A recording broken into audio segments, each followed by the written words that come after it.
Gurugram news channel को subscribe करें और बेल दबाएं ताकि कोई खबर रह न जाए। नमस्कार, मैं हूं मन्नू मेहता और स्वागत है आपका गुरुग्राम न्यूज में, जहां दिखाई जाती हैं खबरें आपके शहर की।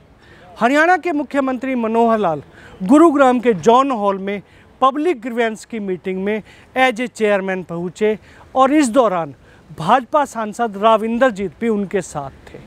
मुख्यमंत्री की अध्यक्षता में हो रही इस बैठक में कुल 10 शिकायतों को रखा गया था। हालांकि उनमें से सिर्फ 7 शिकायतकर्ता ही यहां पर पहुंचे थे, लेकिन इसके बावजूद कुछ और शिकायतकर्ताओं से भी मुख्यमंत्री द्वारा इसमें शिकायत ले ली गई थी, जिनके और समय बचा होने के कारण। आज की बैठक में जो सबसे बड़ा मुद्दा सामने आया है वो था न्यू कॉलोनी में बन रही एक इमारत को लेकर, जिसे डीटीपी विभाग और एमसीजी विभाग द्वारा नियमों की पालना न करने के कारण सील कर दिया गया था। बावजूद इसके वहां पर कंस्ट्रक्शन वर्क चल रहा था। ऐसे में मुख्यमंत्री ने साफ तौर पर आदेश दिए हैं कि जो भवन निर्माता हैं उनके खिलाफ केस किया जाए और इस बिल्डिंग को अगर हो सके तो डिमोलिश भी किया जाए। हुई तो थोड़ी देरी से है, लेकिन ग्रीवेंस कमेटी की मीटिंग आज रखवाई थी। बीच में कोरोना के कारण से मैं स्वयं भी पीड़ित हो गया उसमें, और इस बार कई महीने के बाद ये मीटिंग आज हुई है।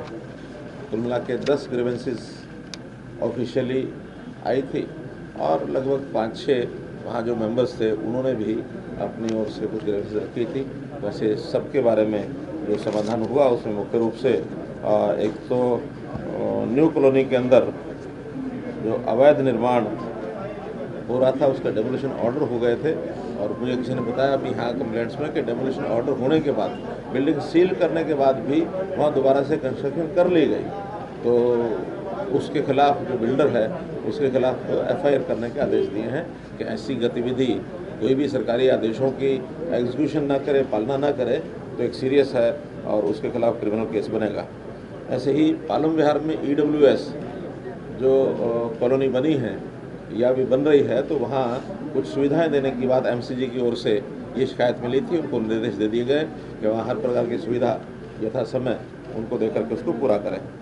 एक कंप्लेंट तीसरी, सारे होम्स सेक्टर 92 में वहाँ जो फायर के नॉर्म्स हैं, फायर बुझाने के नॉर्म्स, वो हाई राइज बिल्डिंग होने के बाद भी और उन्होंने उसकी व्यवस्था नहीं की है, क्योंकि वो एक इलीगल एक प्रकार का इनका जो डॉक्यूमेंट है सारे होम्स का और रामप्रस्थ का, उसके ऊपर भी कार्रवाई होगी।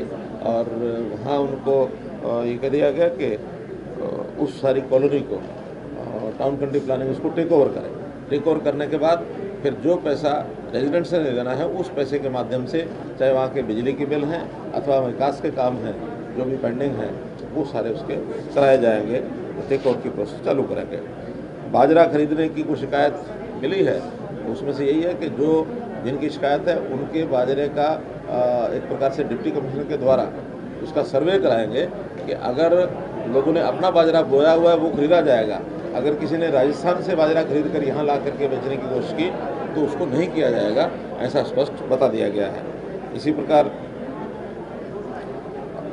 प्लॉट्स, जो बड़े प्लॉट्स हैं उनका पार्टीशन का, कुछ परिवार जो हैं आगे उनकी 2 परिवार होने के बाद उनके पार्टीशन की जो पॉलिसी है वो अभी विचाराधीन थी। पिछली बार भी शिकायत आई थी, आज फिर आई थी, तो हमने उसकी पॉलिसी बना ली है।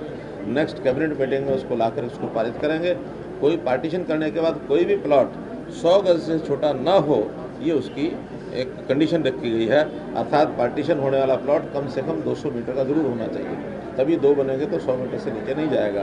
तो इस पॉलिसी को बहुत जल्दी पारित करके और उसकी इम्प्लीमेंटेशन करा दी जाएगी। किसानों के मुद्दे पर मुख्यमंत्री ने बोलते हुए कहा है कि किसान आंदोलन एक प्रायोजित आंदोलन था। इसमें हरियाणा के किसानों ने बिल्कुल भी भाग नहीं लिया है, बल्कि ज़्यादातर किसान पंजाब के थे।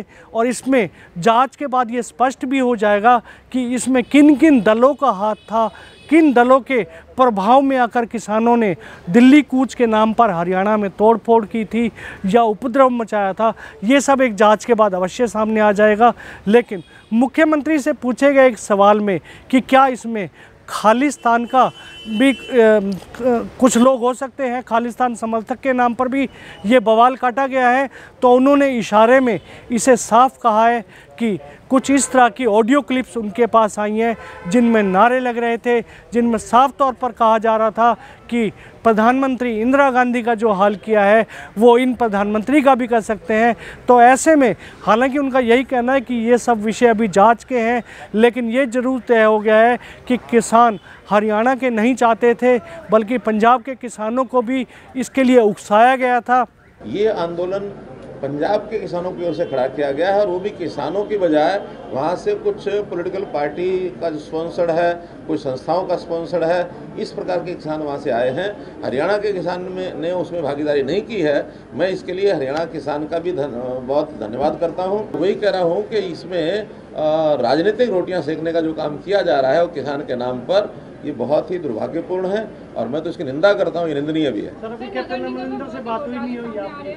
आपने प्रयास किया लगातार मैं तो 3 बार कह रहा था, लेकिन हमारे एक्सचेंज के लोगों ने, क्योंकि हमारे कहने पर बार बार वो फ़ोन करते रहे, कम से कम 6-7 बार उनके यहाँ फ़ोन किया, उनके स्टाफ के लोग उठाते रहे। अब कराते हैं 4 बजे कराते हैं, मीटिंग में है, यहाँ है, वहाँ है। यानी बड़ा अजीबोगरीब स्थिति कि एक मुख्यमंत्री दूसरे मुख्यमंत्री को बात कर रहा। आज तक मुझे 6 साल के इतिहास में ऐसा कभी नहीं आया। हमने अपने लोगों से भी करते हैं, विरोधी पक्ष के लोगों से भी करते हैं। इवन इससे पहले मेरे से कोई हमारी बात होती है, जब उन्हें फ़ोन मिला, कोई व्यस्तता होती है तो घंटे आधे घंटे में बातचीत हो जाती है। लेकिन इस बार लगातार 3 दिन प्रदर्शन करने के बाद भी he didn't come to the phone. ये माना जा सकता है कि उनका पीछे से नहीं, अब क्यों होगा क्यों नहीं होगा ये तो वो बताएंगे। मैंने तो खुले रूप से सार्वजनिक तौर पर बताया। माना जा सकता है उनकी साजिश है पीछे से। है ही है। उनके ऑफिस के कार्ड होल्डर ये इस आंदोलन के अंदर लोगों का प्रदर्शन करते रहे हैं कि आप इधर आइए, अब आइए। आगे लीड करने वाले उनके ऑफिस के लोग हैं। इनपुट ये हैं कि कुछ इस प्रकार के अनवांटेड एलिमेंट्स ये इस भीड़ के अंदर आए हुए हैं और हमारे पास रिपोर्ट्स जो हैं, अब इसका खुलासा अभी करना ठीक नहीं है, लेकिन जैसे ही कोई पुख्ता प्रमाण मिलेगा आपको बताएंगे। कुछ उन्होंने नारे बोले हैं, एकदम सीधे नारे बोलते हैं, जो ये कहते हैं उनके अंदर से जो चली है, जो ऑडियोज वीडियोस चली हैं कि हम इंदिरा गांधी को ये कर सकते हैं तो मोदी को क्यों नहीं कर सकते हैं। सारी चीज़ें होंगी, एक बार इस समस्या का हल करेंगे। तो ऐसे काफ़ी मुद्दे आज इस बैठक में रखे गए थे, जिन्हें मुख्यमंत्री मनोहर लाल और सांसद राव इंद्रजीत ने बैठकर सुना। इस दौरान भाजपा के विधायक भी यहाँ पर मौजूद थे, राकेश दौलताबाद विधायक भी मौजूद थे। लेकिन सबसे बड़ा सवाल आखिर यही आता है कि आखिर ये जो शिकायतें आ रही हैं, इनको सॉल्व प्रशासनिक स्तर पर क्यों नहीं कर लिया जाता? क्यों ये अवसर दिया जाता है कि आखिर शिकायतें मुख्यमंत्री के मंच तक पहुँच सकती हैं? आपको हमारी खबर कैसी लगी हमें कमेंट करके अवश्य बताइएगा और इस खबर को ज़्यादा से ज़्यादा शेयर भी कीजिएगा, ताकि ज़्यादा से ज़्यादा लोगों तक सही जानकारी सही समय तक पहुंच सके। नमस्कार।